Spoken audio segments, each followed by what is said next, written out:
Ayan. So magandang hapon po sa inyong lahat, no? Maulan na hapon. Nandito ulit ako sa Washington Place sa Dasmariñas, Cavite. So pupuntahan lang natin guys yung nag-open kasi hindi na tinuloy nung may-ari yung property. So pero maganda to guys kasi corner lot. Pupunta ako ngayon doon para ma-videoan po natin. Nagka-idea po ko kayo. Maganda rito guys, maganda ang location na to. Along Emilio Aguinaldo to, Dasmariñas, Cavite. Tapos malapit to sa Aguinaldo Calax exit. Bali 2.4 kilometers lang po yung layo niya. Pamula dito hanggang sa Calax exit. Ayan, naglalakad ako papunta doon. So mamaya bibidyoan po natin guys. Malaki pa lang kalsada rito, no? Main road. Check yung combination ko. Oo. Baka mag-adjust to kasi main road apa mo. Main road, eh. Laki ng kalsada. Tingin ko mga 8 ano to sir, no? 8. Mga 8 meters ang ano nito, lapad, no? Hindi yung luwang, hindi lang, no? Oo. Kasi itong yung dalawang white na yan, parang 6 na yan eh. 7, 8. Oo. Tama, 8 meters yan. Ang laki. So yung guys, no? Yung property na binibenta ng corner lot dito sa main road. Kaya malaki yung kalsada niya. Puntahan natin ngayon yun.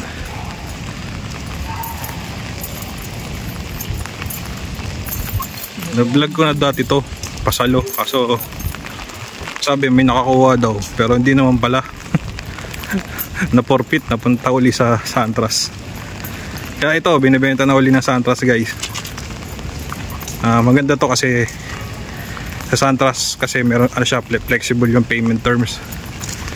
So pwede ang 1090, 10% down payment tapos 90% yung loanable.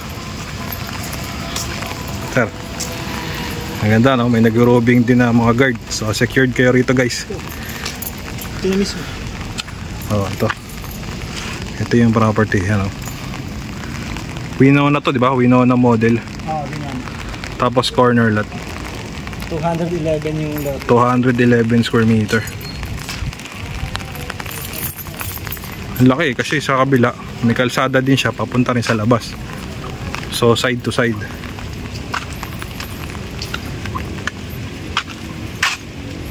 Yan, ang laki ng lupa, oh. 211 square meter eh.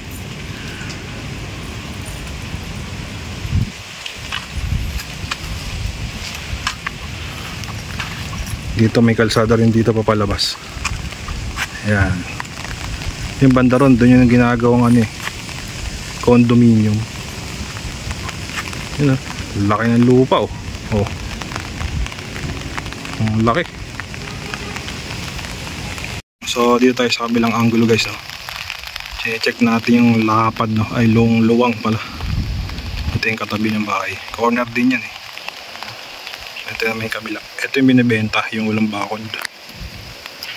Ayan. Kung mapapansin nyo sa likod, laki pa ng ano, no? Pwede pa nga dyan na padagdagan pa, no? Pa-extend pa yung bahay. Tapos dito, ang laki ng lupa. Corner lot. Dito, mga 6 meters lang yung luwang dito. Yung kalsada rito.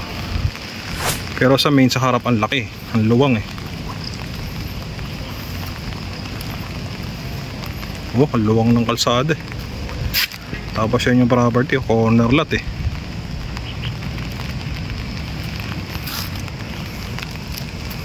Corner na corner eh.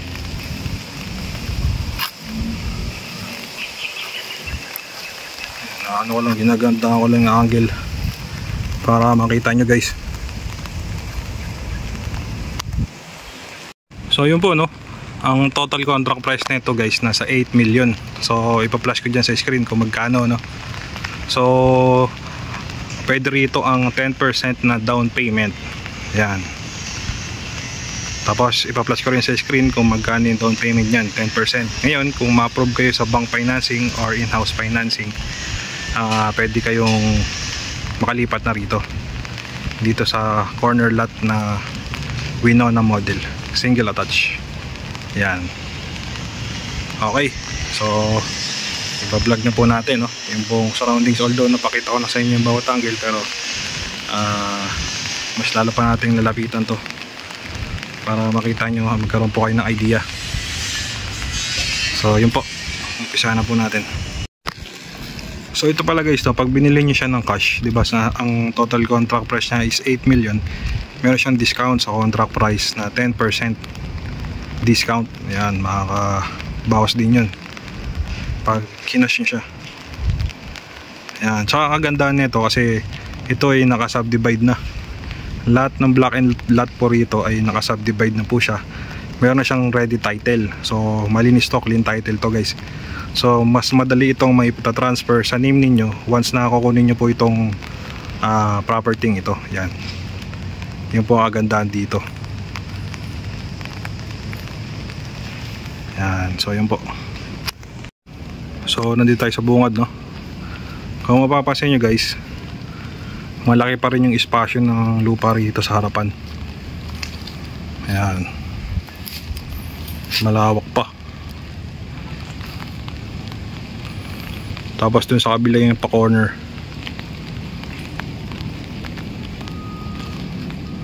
Yung ginawa ng kapitbahay dito, yung kagaya nyo, no, pinabakura nila. Dito maganda rin, pabakura nyo once na makuha nyo. Ayan.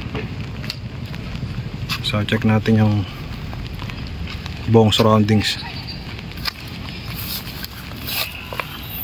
Dito ang laki ng espasyo, pwede pa magpatayo ng another Winona pa dito eh. Oh, o kaya swimming pool. Gusto yung palagyan na swimming pool, pwede. Tapos pabakuran nyo. Laki pa ng espasyo rito sa likod eh. Ay, dito sa ano, sa gilid. Pati sa likod din, malaki rin espasyo eh.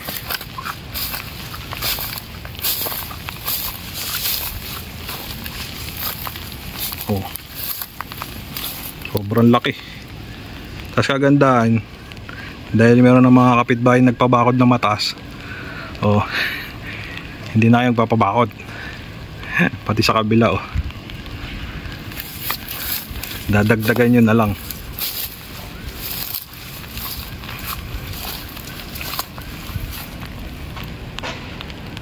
Ayan,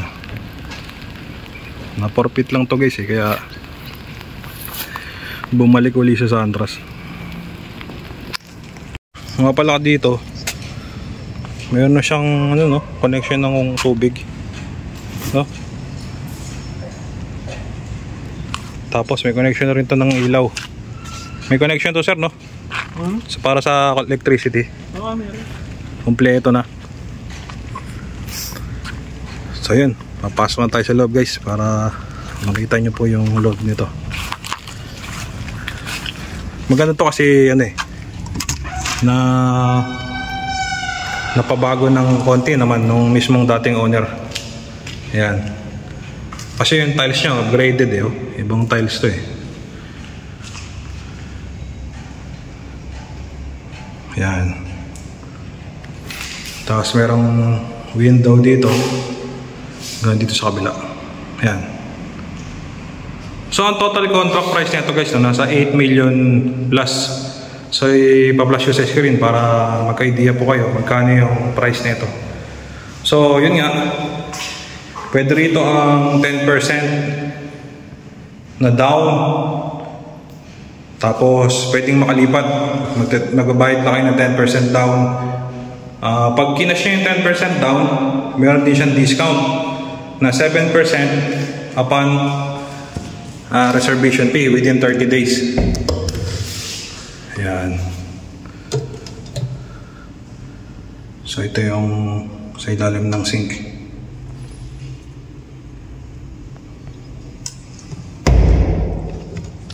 Ayan. 7% yung discount within 30 days kapag in-spot down payment nyo sa 10%. Kung 20% ang ano yun, ida-down, mas malaki-laki yung ano, discount. Mas lalo pag cash. Pag kinash nyo to, 10%. So maganda yung ano niya, no? Yari ng pintuan. Hindi siya gawa sa kahoy kasi hindi siya inaanay. Itong kagandahan ng gawa ng ano pintuan dito sa Washington. So ito yung pinakalikod, no? Galing tayo dito kanina. Malaki pang espasyo sa likod pati sa right side. Sobrang laki. Yan.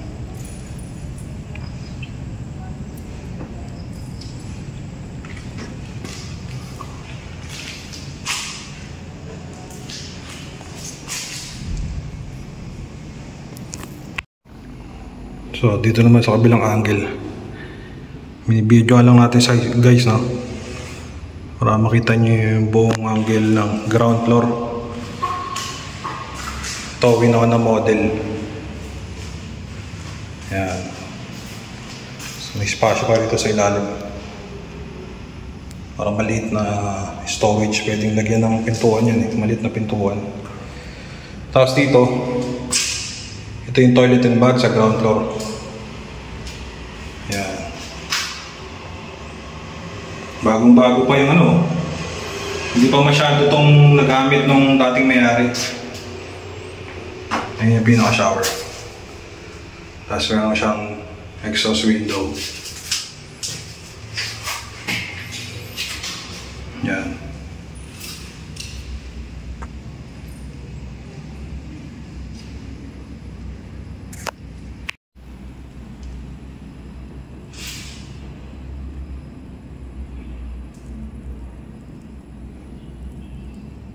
So, akit na ho tayo sa second floor. Yan.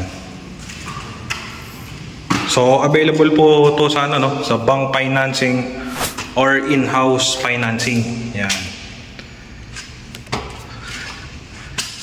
So, okay to for installment, guys. Yung down payment pala yan, guys, na flexible din, no? Pwede siya ng 18 months yung down payment nito, 0% interest. Yan, kung gusto nyong i-monthly lang yung down payment. Walang interest yun within 18 months. So pag-akit natin, no, ang bungad agad tong comfort room. Yan, naka-tiles na rin. Half body tiles. Tapos meron dito shower. Tapos meron siyang exhaust window. Yan, ito yung pangalawang toilet and bath dito sa Winona model. Meron sa ground floor, meron din sa second floor. Tapos sa taas, meron po siyang 3 bedroom. Yan. Dito sa right side. Yan, ito yung pinaka bedroom niya. Bagong-bago ba, no? Kasi hindi naman masyado natirahan to nung dating may-ari. Pero yun, guys, no? Kagaya ng sinasabi ko sa mga videos ko about dito sa Washington Place. Kapag kinuha niyo po ito, ipinturahan pa po ito, loob at labas. Ililinis to, tapos tatanggalin kung may damage, papalitan ng bago. So pag turnover po sa inyo, as in good as new, pag turn over po sa inyo. Yan. So ito yung pangalawang kwarto. Actually ito yung pinaka main master's bedroom. Yan, meron na siyang abang para sa aircon. Ayun, lapitan natin. Ayan, abang para sa aircon. Tapos dito talagang mo sa labas. Yan yung bakante. Laki pa ng bakante, oh. Pwede maglagay na swimming pool dyan, eh. Malaki, oh.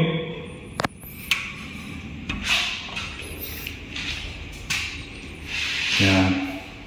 So ito yung master's bedroom kasi may access siya dun sa toilet sa hallway. So So ito, may another siyang sliding window ulit, no? Nakita yung likod. Ayan. Buksan natin. Oop, nakalak. Doon natin bubuksan sa kabila para makita nyo guys. Ito kasi sa labas. Ayan. Tapos dito sa access para sa master's bedroom. Ayan. No, di ba?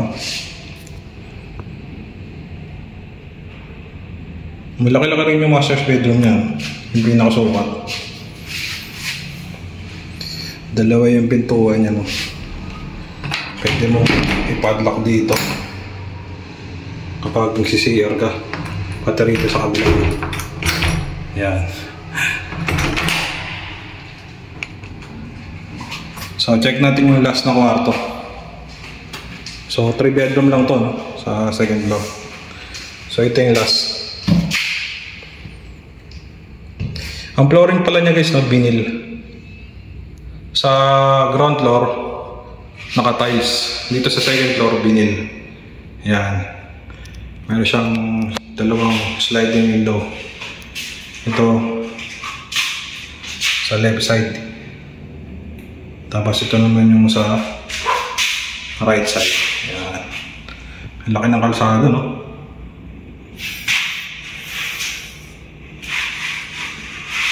Yan.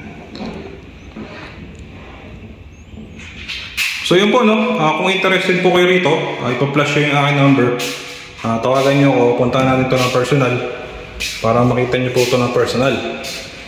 At least kung mayroon na kayo dalang reservation fee, ipa-flash ko sa screen kung magkano yung reservation fee nito. Tapos magdala lang kayo ng 2 valid government IDs para ma-hold na to, ma-reserve nyo na, at ma-hold nyo to within 30 days. Yun. Tapos kung may pang-down na kayo ng 10%, sa 800,000 yun. Pero ipa-flash ko sa screen kung magkano. Yun. Pag na-approve kayo sa bank financing or in-house, tapos ipipix lang to, lilinisin, pipinturahan, tanggalin yung damage. Yun, pwede na kayo makalipat dito. Mapapasahin nyo na tong corner lot. Tapos magmamonthly na lang kayo sa bangko or in-house kung ilang years kayo maglo-loan, kung 5 years or 10 years or 15 years. Depende yun sa kapasidad ng inyong pag-monthly. Pero dati alam ko may discount pag sa ready for occupancy sa REPO. Pero tatanong natin kay sir, meron discount ba yun sir pag sa REPO? Pag spot cash. Pag spot cash may discount. Di 10% ng spot cash, di ba? Pero di ba dati naalala ko yung ready for occupancy may 5% yata discount o wala na? Wala na. Kasi may promo nun dati. Sayang guys. Pag na-approve ng bank, no. So yun po, maraming salamat po, no, sa mga tumatangkilik na nanonood ng aking YouTube channel. So kung hindi pa po kayo nakasubscribe, please subscribe lang po. I-click nyo lang yung notification bell para ma-update kayo sa darating ko pang upcoming videos. So yun po, no, maraming salamat. Nasaan po kayo naroon, stay safe. God bless to everyone.